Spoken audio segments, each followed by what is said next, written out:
Dear Chris, I do believe the neighbor's wisteria means to creep its way into my home, take all my possessions, and strangle me as I sleep. No matter how many times I pull the vines that root in my own yard, those that originate on the other side of the fence continue to slither into my bushes. I swear that plant grows a foot a day.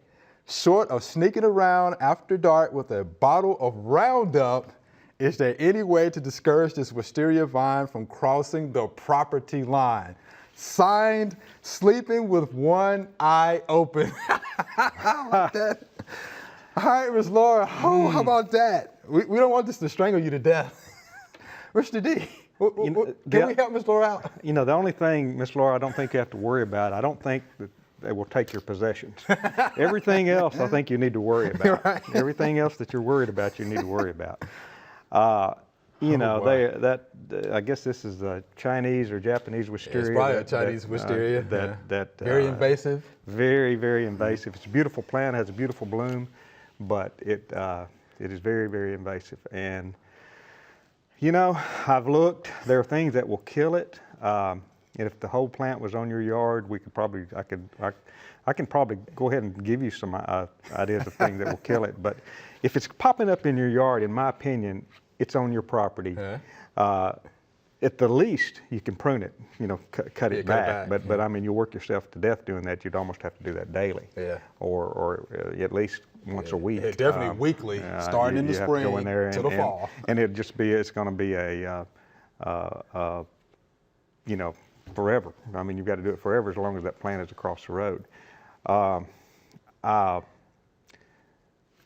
wonder, one thing I wonder about, I've not seen this, hadn't been able to see anything written about it, about digging a trench. You know, going in there with a trench digger and digging a trench like you would do bamboo, almost, right? Well, yeah, but you know, maybe 2 feet deep, a foot deep, and then pour it with concrete, or put steel down, and you know, that might, because I know that most feeder roots tend to prefer the topsoil, and that might discourage it. If you do that, let us know how it works out. I know that's a pretty expensive little proposition too. But short of that, I mean, you can use you can cut it off, and then you can paint the cuts with 2,4-D or triclopyr, or there's 2 or 3 different products. Your glyphosate, and that should translocate back to the mother plant. Whether that will be enough to kill the plant across the yard, I don't know.